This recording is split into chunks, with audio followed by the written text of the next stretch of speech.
Hello, and you are back in the Velvet Room with Jokerthefool. This is our 66th episode, and today we'll be discussing Candence Owens going her own way and Francis Scott Key Bridge falling down. So, if you haven't heard, Candence Owens has left the Daily Wire and she's going to be going completely independent, which honestly makes sense if you've followed Candence Owens and her falling out with the Daily Wire. It was specifically with Ben Shapiro over the whole Israel-Hamas thing. I don't know the exact terms of their disagreement, but there definitely was one. And I think that and a whole bunch of other things made it so she just was like, I'm not going to be tied to a corporation. I'm going to be independent. I can do and say whatever I feel like, which honestly is the way to go. If you're an online content creator, you really do not need to be tied to a big corporation. You just need a studio in your basement, and you can make the content with the same or similar quality, and you'll have just as much, if not more, reach because you'll be able to do things on the fly, more entertaining, all of that good stuff. So the Daily Wire really is falling apart in a lot of ways, and it is because of the whole Israel-Hamas conflict and the fact that they're extremely staunchly Zionist. And this isn't to say that the Daily Wire is completely useless as a cultural institution. I have reviewed Lady Ballers. I thought that was a decent movie. They have done some good things. I do think Matt Walsh has a lot of good takes. So I'm not going to say the Daily Wire is universally bad. They're a pretty good catch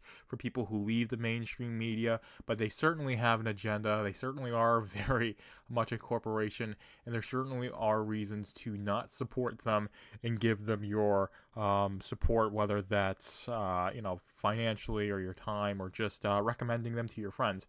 And this is indicative of the whole collapse of the conservative movement, the neocons, big con collapsing. I was on Reality Based on Tuesday, and we talked about the host Ryan Roger Athey, if I'm getting his name correctly, nice British guy. But he and I talked about the collapse of Big Con and Candence Owens going independent, and the Crowder situation being indicative of that. The conservatives really want to institute, these neocons want to institute their own version of the DEI woke nonsense that would be a little bit more tolerable, but just as insufferable to be with if you have two brain cells to rub together. And the only way you can really do something like that is if you have control of the legacy institutions, and that's what the leftists have. They have control of all the legacy cultural institutions, and they're pushing their agendas and narratives onto the population through that way, and the conservatives can't. But they're completely feckless, so they have no means of getting control of those legacy institutions. They don't have any means to really build in the parallel economy because they really don't want to operate. They don't want there to be a parallel economy. They just want control of the legacy institutions and push their own version of the DEI nonsense, which would be like I said, would be similar, but not. I wouldn't say. I don't think it would be quite as bad, and it would be slightly different.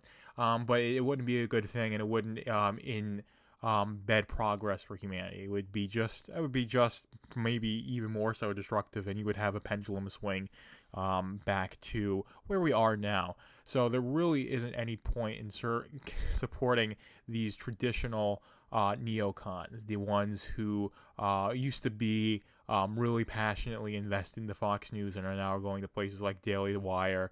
It was louder with Crowder, but that's kind of fallen apart. But all these bigger conservative voices really don't have a backbone. They don't have principles. They're just doing it for the money.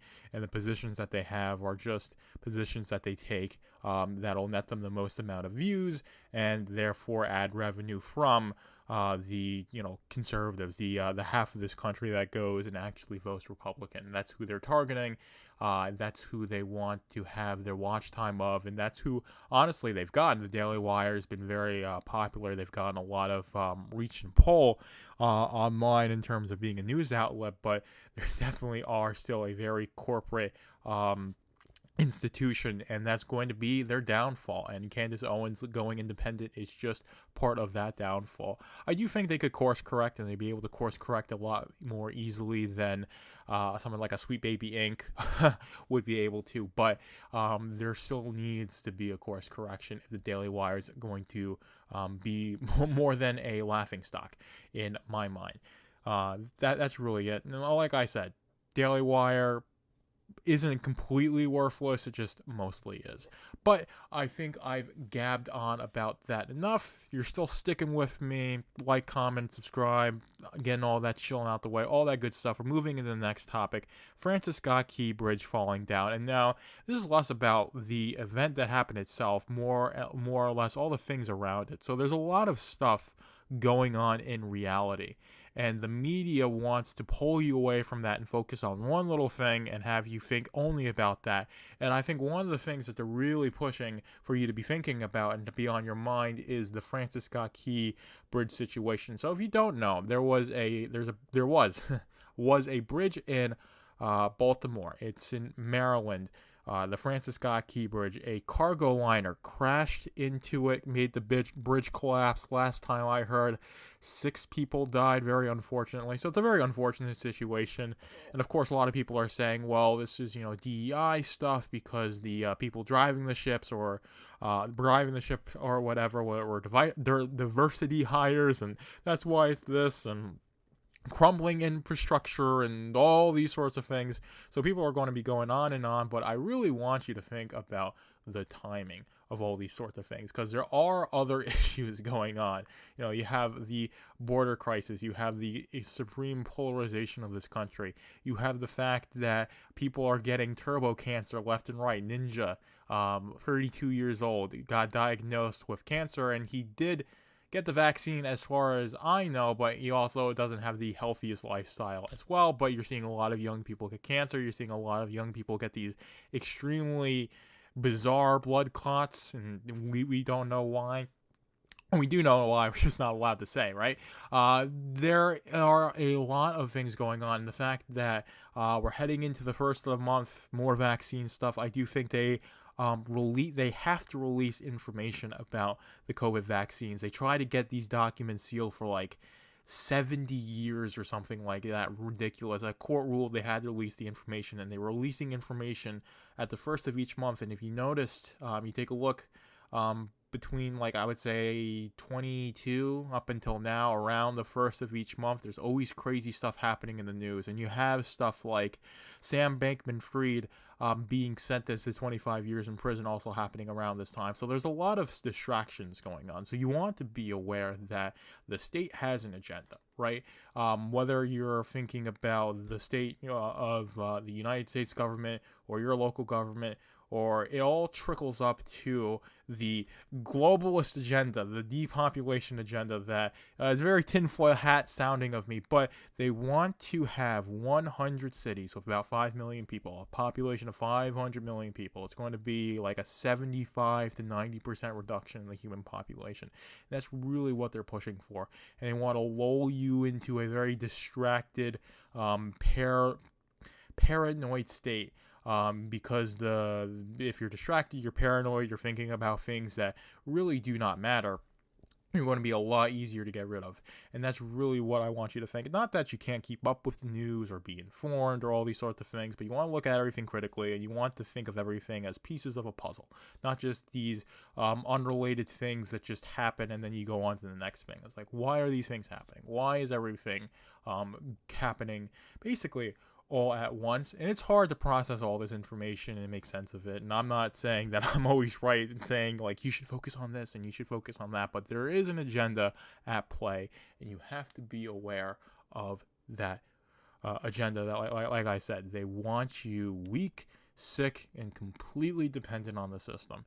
And when you have that perspective and you look at what food is in the middle shelves of the aisles of the grocery store, what news is on the media, what gets pushed to people, how the language that they use to talk about certain people, it starts to make a lot of sense. So it really is less about me going on and saying, well, this bridge collapsed because we have this diversity, equity, and inclusion system that hires people that don't know how to drive cargo ships, and they'll just crash it into bridges. It's more about, why did all this stuff happen? Was this stuff planned? Is this part of an agenda to justify the state taking even more control and maintaining its control over the transportation system, right?